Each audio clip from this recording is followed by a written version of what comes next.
Breeders is the most beautiful racetrack in America, hands down. Good afternoon, ladies and gentlemen. I welcome you to the breeding stock sale. Book one. Good to have you back with us.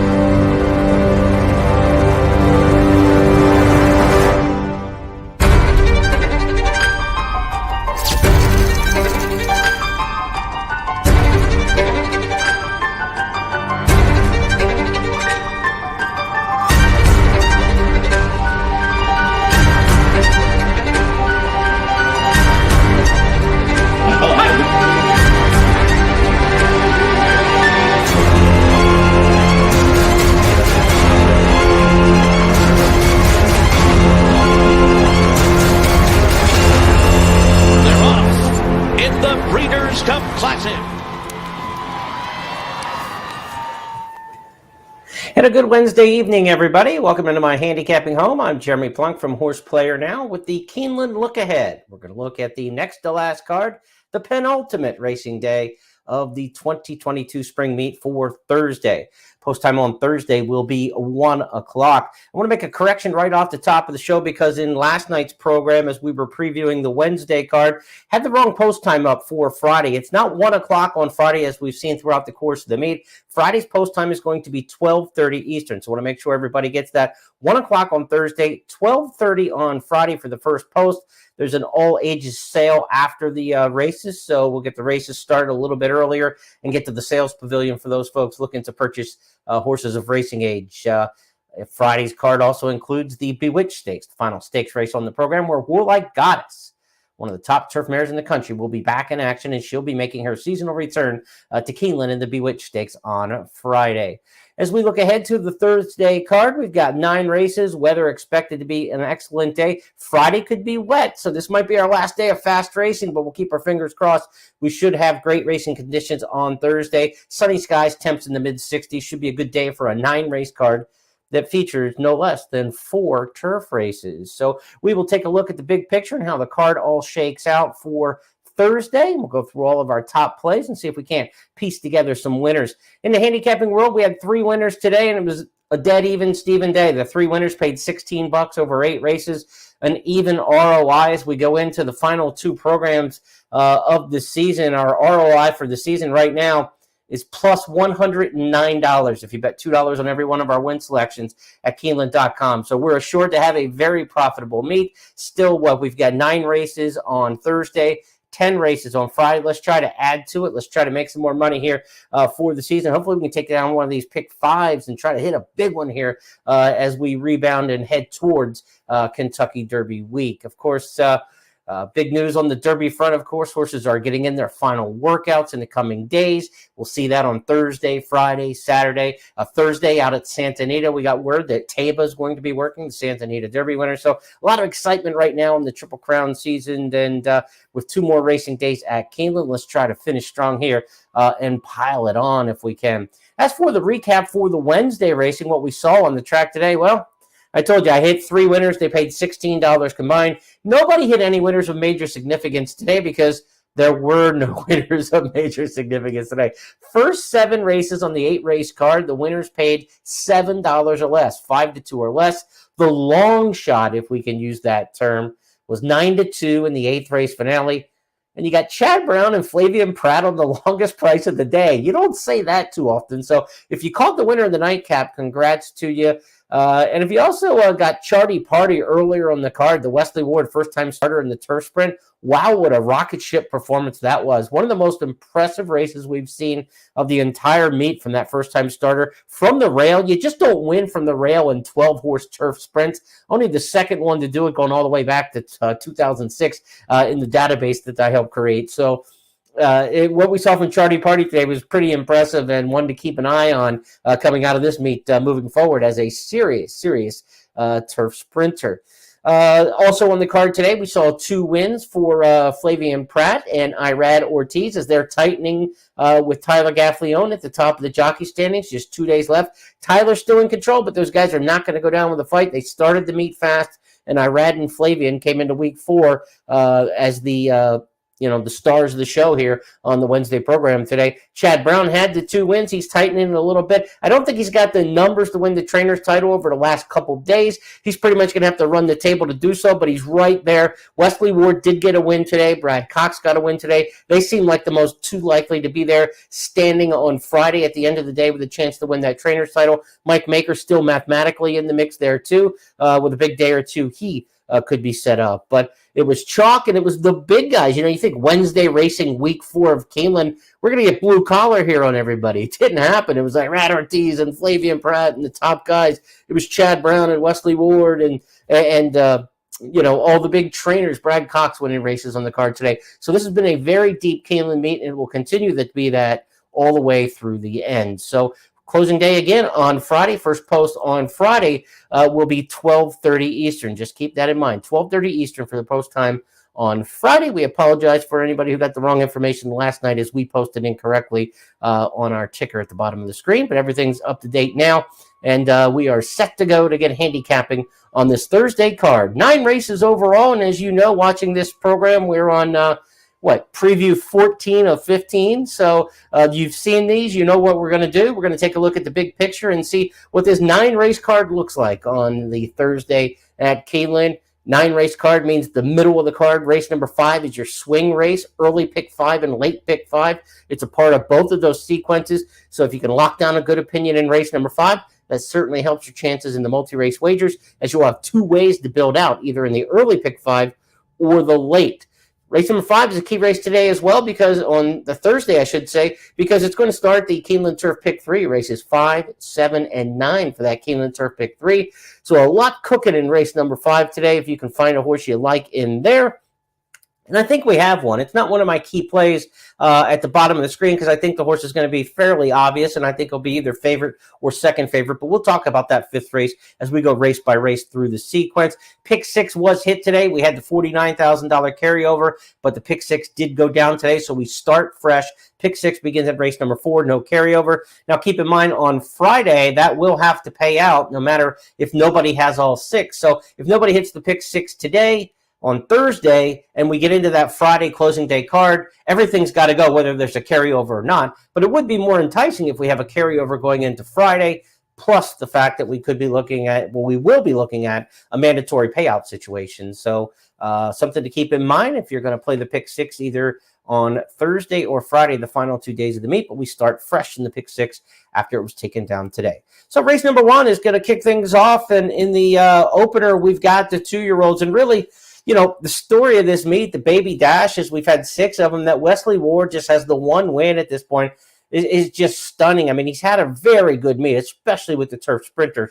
I think he's got 7 wins in the turf sprint ranks. I mean, the turf sprinters are carrying Wesley Ward this spring like the 2-year-old dashers usually do on the main track. But as we get to this final 2 days on the racing season, Wesley Ward's still looking to get into double figures in the 2-year-old ranks. Now, we've only got 7 betting interest in race number 1. Wesley Ward's got 2 of them, and I think he's probably got this field lined up. I don't see any of the others that just jump off the page to me to defeat the Wards. As we go to the picks, it's Nonay Hudson and Ashcroft, the 2 Wesley Ward runners. And if you look at the top of the handicapper selectors box and you go across that top line, it's the 7 for Scott, the 7 for Tom, the 7 for me. The 7's the second choice for Gabby. The 7's the top pick for Kim Nelson. Gabby is on an island with the big Wom, and I think that is the other horse other than the Wards, because Ward, again, has Nonay Hudson and Ashcroft in here. The big Wom for Luis Mendez is working well in the morning.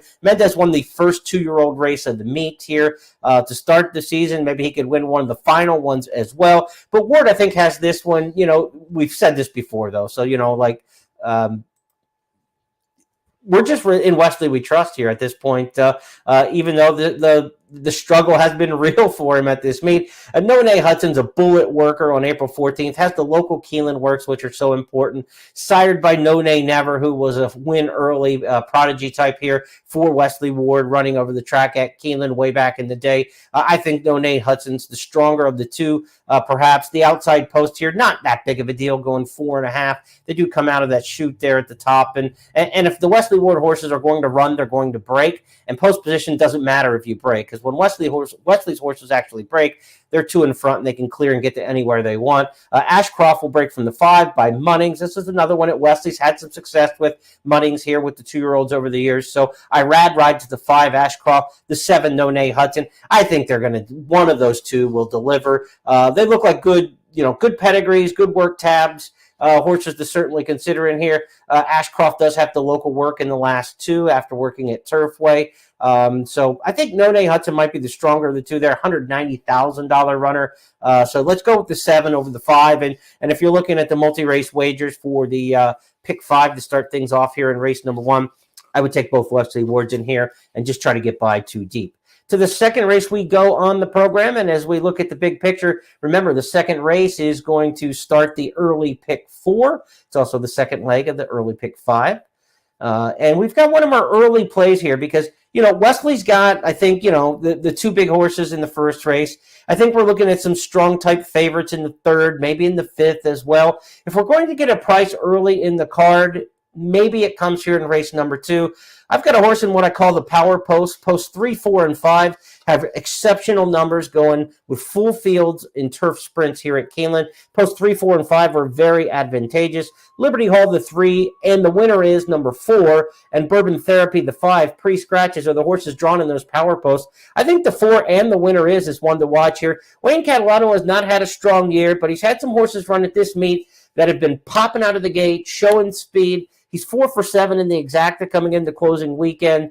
He's only got the 1 win, but his horses are running. Again, 4 out of 7 in the exacta. They're showing early foot. That's what you want in this particular spot, especially with the good draw in the 4 hole. So, and the winner is getting Flavian Pratt. This is a horse 6 to 1 in the morning line, the 4 horse in race number 2. Then I'm going to make one of my key plays early in the day. You've got a couple Wards in here. Look, Wesley Ward's won 7 of the 11 turf sprints offered at the meet right now. 7 of 11 or 7 of 12 off the top of my head. So he has just dominated the turf sprints. He's got the 11 Wico and the 10 Wico and the 11 Uncle Headley. Both of those look like they mean business, but they're both drawn difficult towards the outside. Some early and turf pedigrees for those that you certainly will respect. The 10 and the 11, both of the Wards are going to get bet in here. They split the tote, I think, probably, and that allows a third choice to go a little bit higher than maybe fair odds should be. And whoever that is, I'm not saying it will be and the winner is, but that horse will be in that ballpark at 6 to 1 in the morning line, in that area of the 3rd, 4th wagering choice in this race behind 2 Wards that are both going to get bet. You might get some decent win value there, and that's why I'm going to say number 4 and the winner is in race number 2 is one of my key plays of the day early in the card. One, I think we're going to get a little bit of an overlay price. That I like. And the other thing, looking at the races surrounding this, there's not a lot of places, I think, to make big hay early in the card. So I'm trying to find something early on to kind of sink my teeth into and lock onto. It'll be number 4 and the winner is in the second race on Thursday.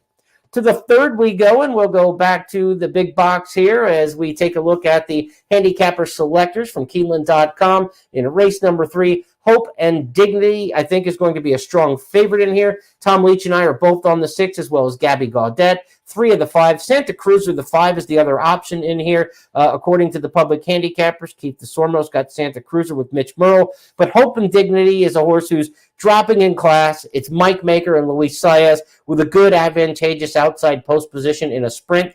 Just a 6-horse field. Luis Saez rides these small field races tremendously. The percentages are out of this world. Luis Saez, 6 runners or less, plays the cat and mouse game at Keeneland better than anyone. He and John Velasquez are complete maestros in this situation. You look down on the page, you don't see Johnny V's name. You do see Luis Saez. Teamed with Maker, it all adds up. It makes a lot of sense. I think Hope and Dignity, while 3 of the 5 public handicappers agreeing there, I think Hope and Dignity is going to stand out in this particular spot. Number 2, Sergianis, unless you got a thing against the Milwaukee Bucks, Sergianis is a horse who I think that you want to root for in here to maybe get in the exacta and try to spruce it up a little bit. This one coming in from the Fairgrounds, Tyler Gaffley-owned riding. Pretty good form, but inconsistent. But on his best day, I think Sergianis can be part of this exacta. But intra-race with a 6-horse field, you've got to kind of just take one combination. My old friend Dick Girardi, Philadelphia Daily News, you might know him from the Racing Forum and some of his TV appearances. He's got a line when it's like kind of a race where you can't get too creative and you just need to lock in on something. He calls it a one punch. This is a one punch exacta to me. I think you go 6-2 in here. 6-5 is kind of obvious. Santa Cruz, like I said, was the other class dropper. The other horse, the other handicappers are all picking. I'm not into like, $7, $8 type exactas. So we're going to try to go one punch in it with Sergianis underneath. 6-2 for me in the third race. Let's pivot to the fourth on the card, and we'll see what we've got here coming up in terms of key races in the sequences. Race number 4 starts the pick 6. Again, no carryover in the pick 6. This is a non-winners of 2 lifetime claimer, sprinting on the main track. These are spots where the Turfway horses have had good form and good success over the years. We've also seen horses from fairgrounds have success in these kind of spots. I'm not following the trends here. Sometimes you practice what you preach, and sometimes you find a horse you just like for other reasons. I think High Fair coming in from Gulfstream. This is a horse who's got a good race over the track already, a third place finish last year at the $30,000 claiming level. That should translate well in the maiden claiming level. That should translate well as we get to the 40,000 non-winners of 2. It's the right kind of class that this horse should be in. High Fair faced a little bit tougher last time down at Gulfstream Park in the starter allowance ranks. Jeff Hiles has had a really good meet. He hasn't run many horses. He's had some nice winners in there. His horses are firing. Corey Lanner will ride. I'm going to take High Fair in here, daughter of American Pharoah. Again, she's got to race over the track, and many of these have not raced over the track yet at Keeneland. There's not a lot of standout pedigree type horses that you look at and you say, wow, this sire, first time over the track at Keeneland, I want to jump on. So there's not a lot of natural performances on the past performances for horses over this track, and there's not a lot of natural pedigree fits for Keeneland as well. So what I'm going to do is I'm going to hang my hat on High Fair with experience over the track. Faced a little bit tougher competition last time, albeit on the Tapeta down at Gulfstream. And Jeff Hiles' horses have fired. They fired from Gulfstream Park here to Keeneland. So I'm going to take that angle one more time. I went with the 7 in here, High Fair, in race number 4. But I think it's a race you want to spread out. Dame Cinco makes sense. Cherie DeVos had a nice meet. She gets Luis Saez to ride. That's a really good jockey-trainer combination, DeVos and Saez. I almost picked the 5 on top. In fact, the original way I wrote this race up, I did have the 5 on top, and before I got locked in on my handicapping, I switched to the 7, High Fair as the one I lean to. So the 5 Dame Cinco, certainly first off the layoff, coming back from a long break, but with the class drop and these connections has to be respected. 7 and 5 definitely players. I think the 3's a player in here, a consistent knocker, always close. Grant Forster off the claim here. We'll see if this horse moves up or down after leaving Ron Faucher's high percentage barn, but certainly one I think that you would respect. And I think the 6 in here, Giga Blast, is one you want to keep an eye on too. Class dropper, perhaps, coming out of the Louisiana bred ranks, but was running in stakes last time. So now against straight claimers, open claimers, I should say, non-winners of 2. Ben Colbrook does a good job spotting his maiden claimers here and these claiming kind of horses. This could be a decent fit with the 6. I would get a little creative if you're looking at the multi-race wagers in here, but I think it's the 7 High Fair is the top choice, and hopefully we can get a fair price. High Fair, also the pick of Gabby Gaudet. And most people have Tom and Kim also have High Fair in the top 2. So we'll go with the 7 in here. Scott's on an island with the 1, and I like this. I always like to point this out. When our public, Gabby had a winner like this the other day, and we talked about it. I said, what is Gabby thinking about this horse when nobody else has the horse anywhere in the top 3? I love when that happens to me, and when I see it happen to one of my fellow handicappers, I get excited to see what they might have seen in the horse. The 1 Smile at the Storm for Scott in here. He's the only one on this one, coming back second time at the meet, a run back who ran here on April the 10th at 33-1. Tune in to Today at Keeneland tomorrow at 11:30 a.m. And be sure to listen in to Scott and in the pregame show, in the simulcast show throughout the day and each pre-race programming, because Scott will tell you why he liked Smile at the Storm. Looking forward to hearing about that. Scott's had a really nice meet handicapping in the box, so certainly want to hear his opinions on the 1 horse in race number 4, Smile at the Storm, but I'm on the 7, High Fair. 5th race is that big one we talked about in the big picture. It's one you've got to get a little bit of feel for if you want to get involved in all the multi-race wagers. Race number 5 is part of the early pick 5. It'll be the final leg. It's part of the late pick 5 as the kickoff leg, and it's the first race of the Keeneland Turf Pick 3. They're in green. The Turf Pick 3 races 5, 7, and 9. So what is this 5th race, and how do we dope it out? The 5th is a 5.5 furlong allowance race, turf sprint here, and I think it's Wesley Ward. We talked about this earlier. Wesley's won over half of the turf sprints at the meet. He's up to 6 or 7 victories now in the turf sprint ranks, and I think this is one where in race number 5, he's got him with the 2 Castle Leoch and the 7 American Star, or the 8 American Starlet. Those 2 are the horses that garner, I think, the most respect in here. Jura, the 7, is one who hasn't done anything wrong at Tampa Bay Downs. Shug McGahee's son, Reeve, brings this one north. Reeve's trying to break through and get his first Keeneland win to meet by Twirling Candy, who's had a really nice meet on the turf here at Keeneland. So Jura, I could see the pedigree play in there. I used the horse 4th. I went 2, 8, 4, and 7 the way I have this lined up, and I think this could be a 4 deep race in the pick 5. But if you're playing that Keeneland Turf pick 3, you might not want to get too deep with 4 runners in here. I think if you're playing a Keeneland Turf pick 3, you might just lock in on Castle Leoch.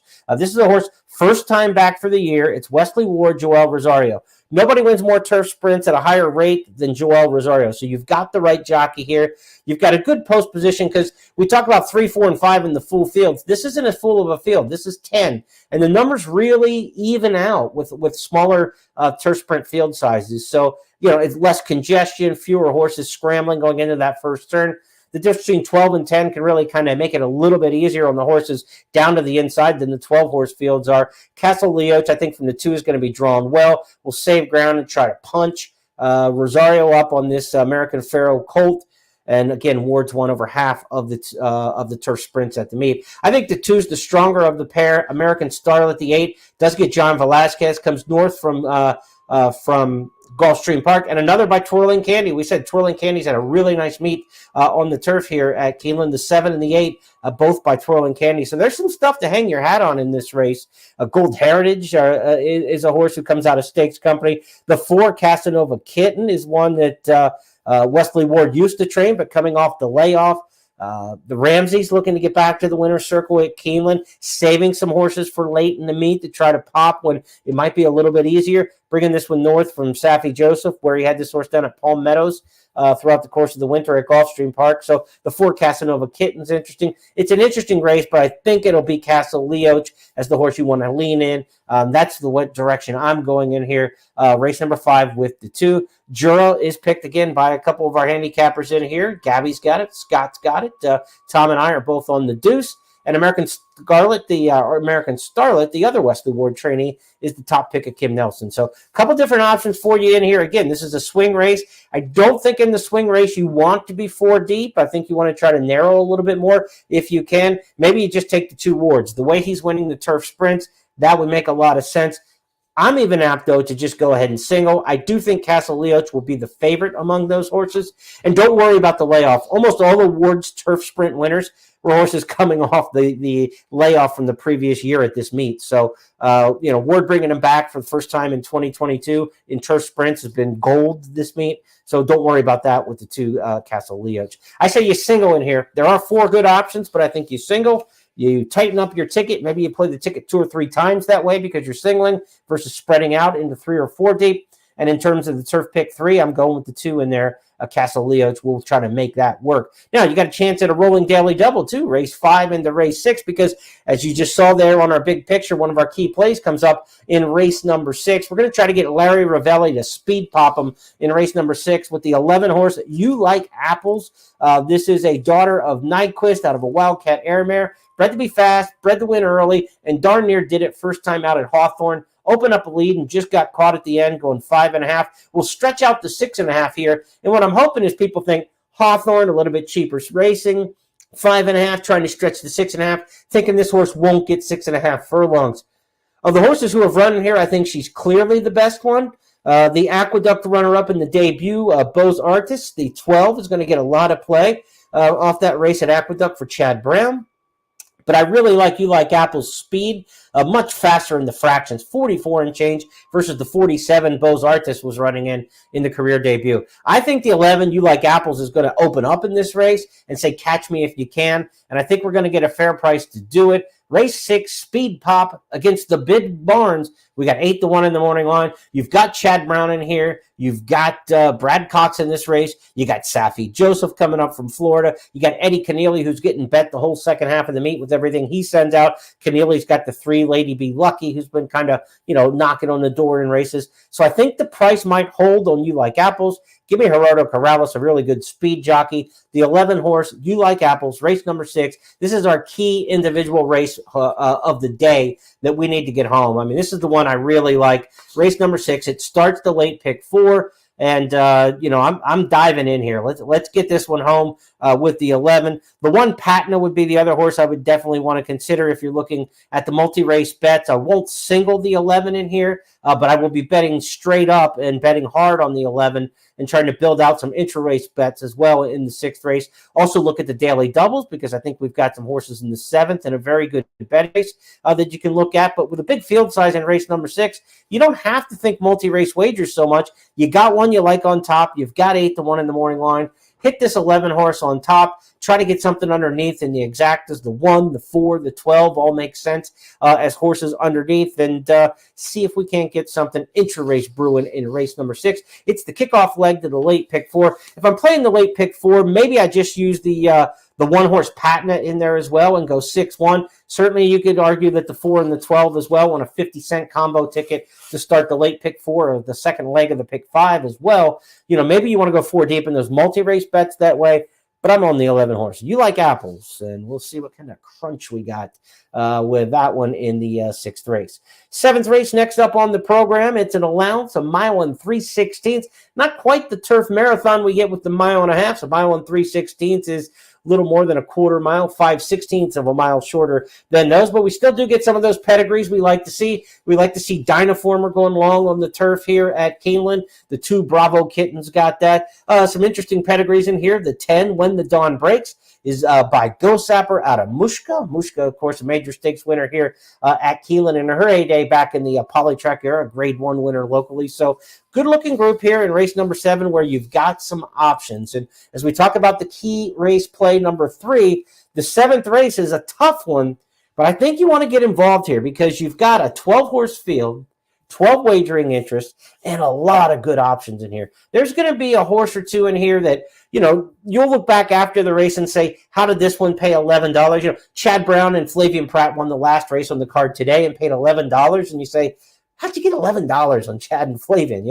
I think that's what's going to happen when the 7th race is over. You're going to look back on it and say, we got good value on the kind of horses that are usually bet because there's so many of them in here. So this is a key race to bet. Now, does that mean you have a great handicapping opinion of it? I'm not saying I do, but I like the 5 in here beside herself for Todd Pletcher. This is a horse who just kind of ran an even-Steven 5th around the track last time in the Here Comes the Bride Stakes. The winner that day was Spenderella, who is the best 3-year-old filly on turf in America. And if you watch the Appalachian Stakes here earlier this meet, I think you'd probably agree with me. And she's all front-running speed. She's just wiring everybody like her elder former stablemate, Mean Mary for Grand Motion, did back in the last couple years. Spenderella's just going to the front and rocking people to sleep. Beside Herself did nothing kind of behind her because when she accelerates and the field accelerates, they just kind of all held their place then at that point. So just kind of 5th and 6th all the way around the track, and the Here Comes the Bride for Beside Herself down at Gulfstream last time. This is a tough allowance race, but it's not anywhere as tough as facing Spenderella. I think Beside Herself is the one to go here. There is not much early pace in this race as well. And in a 12-horse field, you want to extract yourself from a lot of that traffic. Luis Saez, a very aggressive jockey. When Saez rode Beside Herself, he went wire to wire with her 2 starts back. He was not aboard last time when she chased, and she wasn't going to do well chasing Spenderella. So it didn't hurt that she was further back last time. But 2 starts ago, Saez was aboard. He's back this time. I think the strategy will be, it worked before. There's not much speed in this race. I'm going to the front. So I think it's the 5 Beside Herself as my key play in race number 7. I've got the 5 Beside Herself, Scott Hazelton, Gabby Gaudette, also on that same angle. The 3 of us. Tom's got her picked in the 3rd spot. And as far as the other top picks, number 1, Shad Nation, and number 10, When the Dawn Breaks. So Shad Nation is a Christophe Clement runner, also dropping out of the Gulfstream Park graded stakes ranks. We've seen Clement already win on the turf in Stakes Company earlier this meet. He's 3 for 5 in the exacta coming into closing week. He hasn't run many, but most of them have fired. So Shad Nation with Irad Ortiz, that one certainly makes sense. The one horse, that's my second pick in here. I've got it 5-1 on paper. And When the Dawn Breaks, the Go Sapper Mushka filly for Brad Cox, that was the top pick for Kim Nelson. Certainly makes a lot of sense. This is a race where I've got my numbers at the top of the page. 5, 1, 12, 4, 10, 2. There are 6 of them that I think are legitimate in this race. That's why I think we'll get a held price. The price will hold up on whoever you pick in here. Work the exactas, and that's kind of the way I said with the strategy, because you might get a horse who pays 9-2 in here, and you go, wow, we got Pletcher and Saez dropping out of a stakes race, and we got $11 on the win end. That exacta could be great, too, because, look, I've got at least 6 contenders in this race whom I would be very interested in playing in the exacta combination. So if that's the case, there's going to be a lot of losing tickets to pay the winners. That's what Parimutuel is all about. And I think this is a great race to bet exactas in. I think you're going to see something like Kentucky Derby, 2 logical horses run in there, and you say, wow, that paid $180. How did it pay that? You got a big field size, obviously, is the biggest deal, but then you get so many people spreading out with viable options. This horse is kind of interesting in that respect. With 12 horses, a lot to like. I think the exact in here is going to pay, $60, $80 on 2 really logical horses, and you're going to say, how did that happen? So try to get in on it. I'm going to use the 5 beside herself as my key, and then I'm going to work exactas in with those other contenders and try to just, cash out here in the 7th, which is my final key play on the card. 8th race on the Thursday program. Let's go back to the handicapper selectors box. This is one where we've got 4 different horses picked on top. The 5 Skinny Dip for Scott, Red Ghost for Tom and I, the 2 Union Maiden for Gabby, and the 4 Thundering Creed is the top pick for Kim Nelson. So 5 handicappers, 4 different horses that are picked on top. This would usually tell you that you got kind of a wide open spread kind of race, but when you crack open the past performances for this one, it's only a 6-horse field and 4 different horses picked on top. Now, I told you a little bit earlier how good Luis Saez is in short fields at Keeneland, how well he rides them on the main track. And the other guy I mentioned who was really good in this situation, Johnny Velasquez. He's on the 3 Red Ghost. Velasquez wins upwards of 45, 48%. It's a really high number in these 6 or less races on the main track, 6 starters or less. The cat and mouse game, he puts his horses in position. He outfoxes the other riders. He knows when to go. He knows when to take back.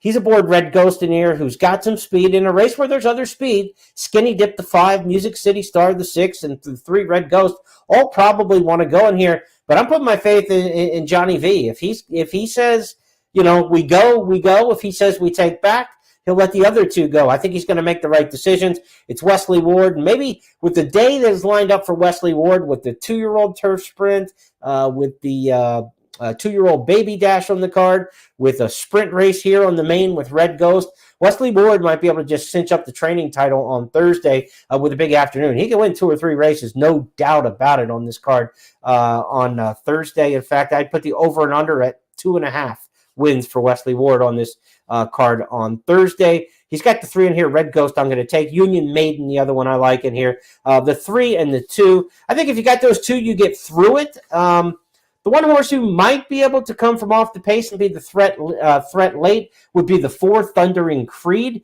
This one faced a good group at Turfway last time. Look at that stakes race at Turfway. Caravel and Club Car ran one, too. A Caravel stakes winner up at Saratoga last summer and a really nice one. Club Car, veteran stakes performer in the filly and mare sprint ranks. So Thunder and Creek comes out of a really good race and can finish. So we talked about the 3 having speed, the 5 having speed, the 6 having speed. The 4 Thunder and Creek's probably not going to get bet against these big barns in here and could be the one to split them in the exacta. In fact, the exacta plays with the 4 running second.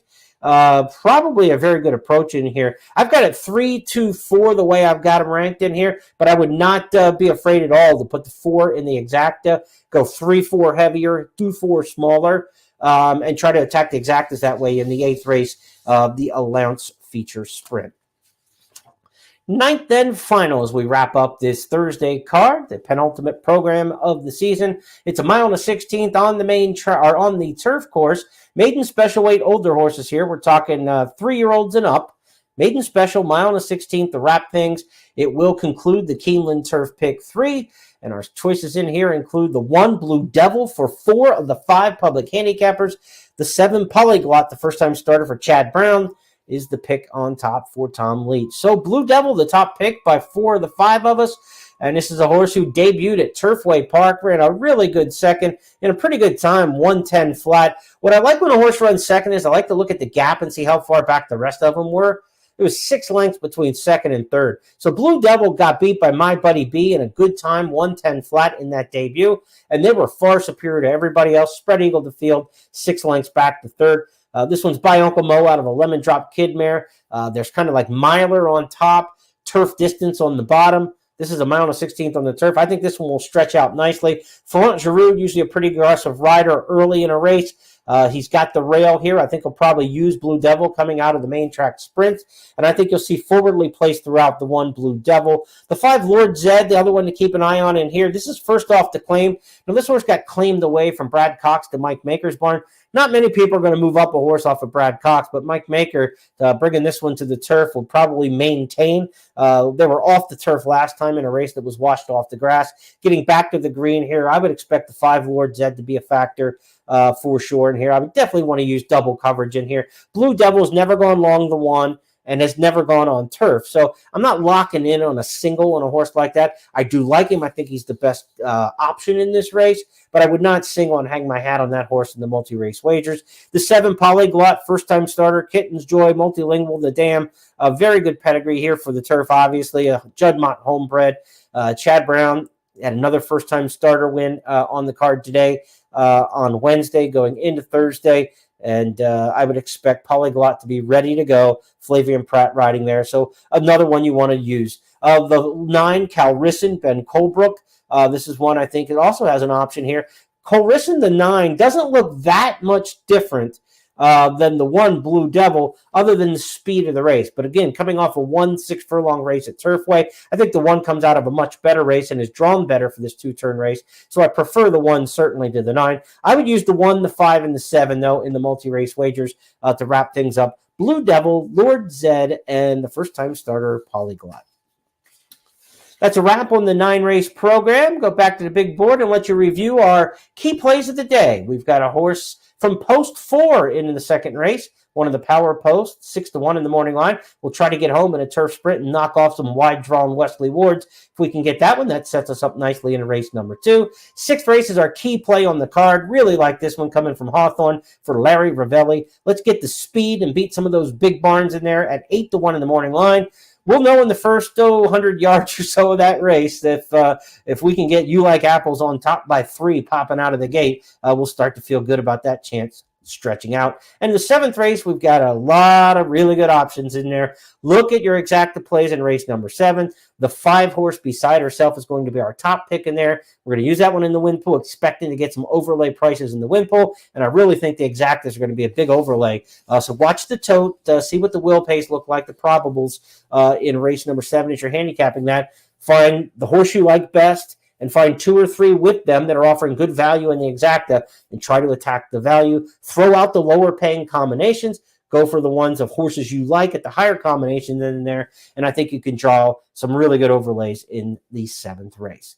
We'll do this again one more time tomorrow night, Thursday night, to preview the Friday closing day card. One last reminder, that Friday program begins at 12:30 Eastern. But for Thursday tomorrow, it's a 1 o'clock standard post time, and Gabby and Scott will be with you at 11:30 a.m. Eastern for Today at Keeneland to set the table for you. On behalf of everybody at Keeneland and Horse Player Now, I'm Jeremy Plonk. Good luck at the races tomorrow, and we'll talk to you